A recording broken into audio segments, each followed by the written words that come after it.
2-3 दिवसापूर्वी एका वृत्तवाहिनीला सुरेश धस यांची मुलाखत आली आणि त्या मुलाखतीमध्ये आदरणीय धनंजयजी मुंडे साहेब यांच्या मातोश्री म्हणजेच आमच्या काकू यांच्याबद्दल जे सुरेश धस यांनी सांगितलं की त्या परळीचा घर सोडून गावाकडच्या आमच्या नात्र्याच्या घरी राहायला गेलेल्या आहेत आणि त्यानंतर त्या परळीला आल्या नाहीत, अशा प्रकारचं त्यांनी ह्याच्यातून एक आरोप केला. आणि दुसरा आरोप केला की त्यांचे चुलत भाऊ मी असेल किंवा आमचे दुसरे भाऊ असतील हे धनंजय मुंडे साहेबांवर नाराज आहेत आणि कुठंतरी कौटुंबिक कलह आहे. आईसुद्धा नाराज आहे, भाऊसुद्धा नाराज आहे, संपूर्ण कुटुंब धनंजयजी मुंडे साहेबांवर नाराज आहे. अशा प्रकारचा जो त्यांनी आरोप केला त्या आरोपासंदर्भात ही पत्रकार परिषद मी आज घेतो आहे. खरं तर आमच्या बाई परळीला राहत होत्या ही खरी गोष्ट आहे, पण मध्यंतरी आता पंढरी निवासस्थानचं एक रिन्युएशनचं काम त्या ठिकाणी धनंजय मुंडे साहेबांनी हाती घेतलं आहे आणि ते काम करत असताना गावाकडे आमचं घर आमचं वतन त्या ठिकाणी असल्याकारणानं बाईंनीसुद्धा इच्छा व्यक्त केली की मला जर कुठं राहायचं असेल तर गावाकडे राहायचं आहे.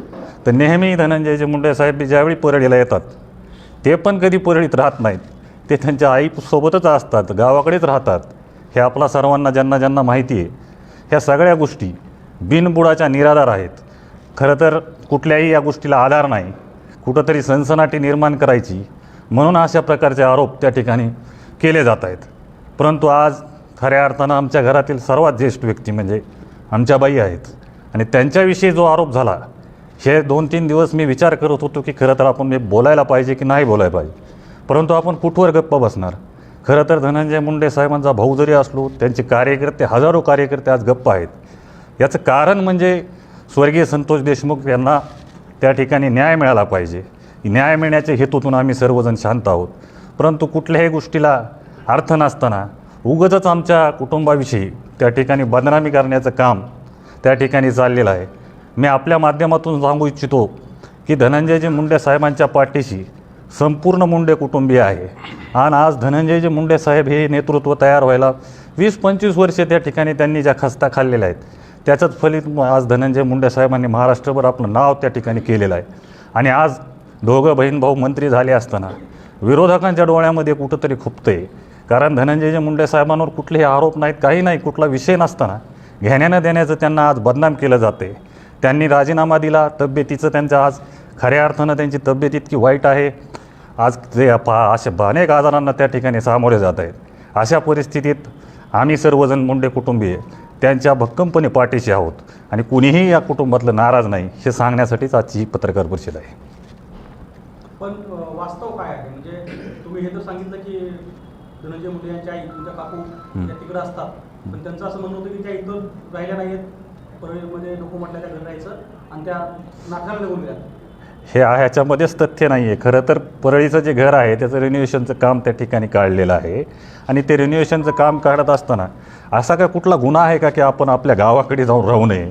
गावाकडचं घर म्हणजे आमचं मूळच तिथं आहे, आमचे जन्म तिथं झालेत, स्वर्गीय अण्णा जिथं ज्या घरामध्ये वाढलेले आहेत त्या ठिकाणी जर बाई आमच्या जाऊन राहिल्या तर यात ते वेगळं काय आहे? आणि त्यांच्यासोबत धनंजयजी मुंडे साहेब बी तिथेच असतात ना, ते तरी कुठे परळीत राहतात? तेही परळीत नसतात. ते फक्त ऑफिसला भेटीगाठीसाठी परळीच्या लोकांसाठी ती वेळ देतात, नाहीतर परळीला आल्यानंतर मुक्कामी वगैरे सर्व गावाकडेच असतात. ते धनंजय मुंडे साहेबांना कोणी मित्र नाही आहे असंही ती म्हणाले. हेच त्यांचा जावाई शोध आम्हाला हुडकावं लागेल, कारण धनंजय मुंडे साहेबांना हजारो असे त्यांचे मित्र आहेत, त्यांच्यावर जीवापाड प्रेम करणारे आहेत. तेच मी सर्वप्रथम सांगितलं की आम्हाला फक्त धनंजय देशमुखांना आपलं संतोष देशमुखांना या न्याय पाहिजे.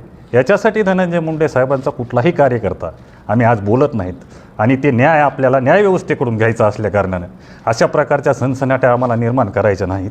नाहीतर आम्हालाही बोलता येतं, सुरेश दसांबद्दल बोलता येतं, जे कोणी बोलतेत. आज सुरेश दस किती धुतल्या तांदळाचे आहे ते दिसतंयच आपल्याला, कारण त्यांचा खोक्या आज बाहेर पडलेला आहे आणि या खोक्याचा आका कोण आहे? कारण ते स्वतःच म्हणतात की तो एक साधा कार्यकर्ता आहे आणि असा साधा कार्यकर्ता जर 200 मोरं हरणं कापून खातो, मग याच्या मागं हा सुरेश दस नसतील एक हे कुठून सांगता येईल? आणि ह्याच्यामध्ये सुरेश दस 100% आहेत आणि त्यांनासुद्धा याच्यामध्ये सहआरोपी केलं पाहिजे, ही बी माझी या ठिकाणी मागणी राहणार आहे. आपण जर बघितलं तर आजवर धनंजय मुंडेवर राजकीय स्वरूपाचे आरोप होत होते, परंतु प्रथमच कौटुंबिक स्वरूपाचे देखील आरोप केले गेले. काय कारण असावं या सगळ्यामध्ये?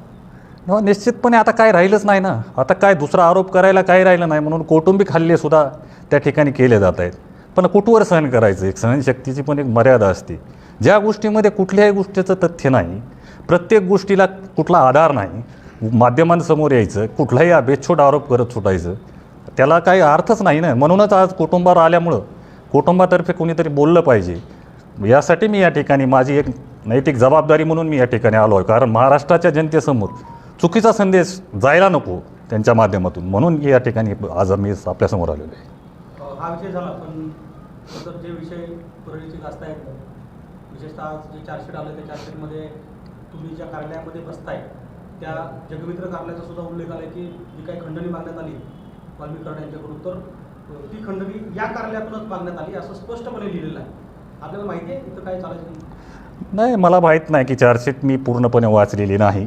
पण जे काय असेल ते तपासा. आणि ती चार्जशीट आहे म्हणजे कोर्टासमोर ती गोष्ट गेलेली आहे, न्यायप्रविष्ट आहे.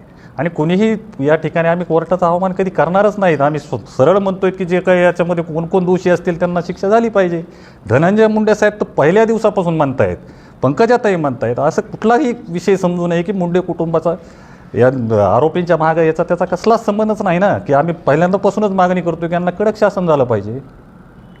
पण एवढं सगळं झाल्यानंतर तुम्हाला असं वाटतं का की परळी शहरामध्ये, परळी परिसरामध्ये अथवा अशा काही घटना घडत होत्या त्यामध्ये आपल्यावरही काही आरोप झाले होते मधल्या काळामध्ये, की काही चुकीचं चालत होतं, किंवा या काळामध्ये जे आरोप झाले ते आरोप कशासाठी करण्यात आले, किंवा त्याचा आधार काय होता? आरोप हे राजकीय प्रेरित आहेत. राजकारणात म्हणजे धनंजय मुंडे साहेबांना असं तुम्ही राजकारणा म्हणजे ह्याच्यामध्ये हरवू शकत नाहीत. त्यामुळे त्यांना बदनाम केलं जातं आहे. परळीची तशी ॲक्च्युअल परिस्थिती नाही आहे.